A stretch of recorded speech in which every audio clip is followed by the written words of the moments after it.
Hi, my name is Kevin and I run. I'm also a twit, although it probably sounds better to say that I use Twitter. So I decided to build Tweet My Run.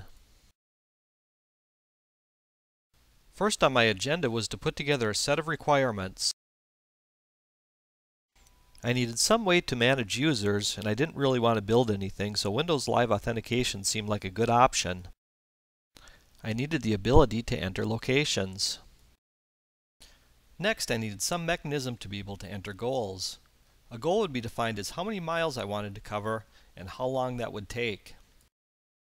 The final application requirement was the ability to enter information about each run. This would consist of the date, location, number of miles, and time.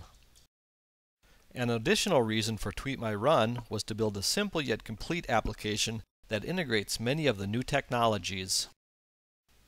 Now let's go take a look at the application. To sign in, click on the Sign In link. That'll bring us to the Windows Live Authentication page. I'm just going to come down here, click on Sign In. It'll ask me for my password. And it'll bring us back to the application.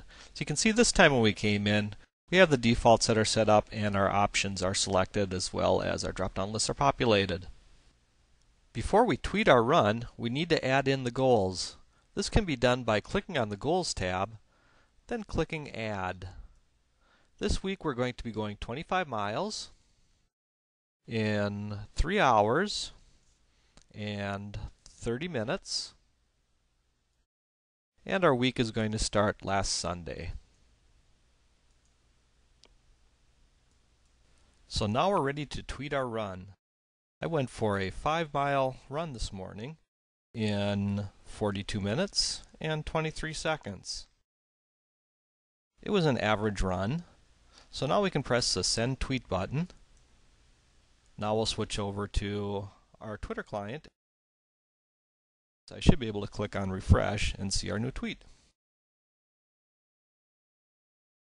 And there it is. So now the exciting part. How does this work? After the page is displayed and the Silverlight control is loaded, the user can click on the login link to authenticate against the Windows Live Authentication service.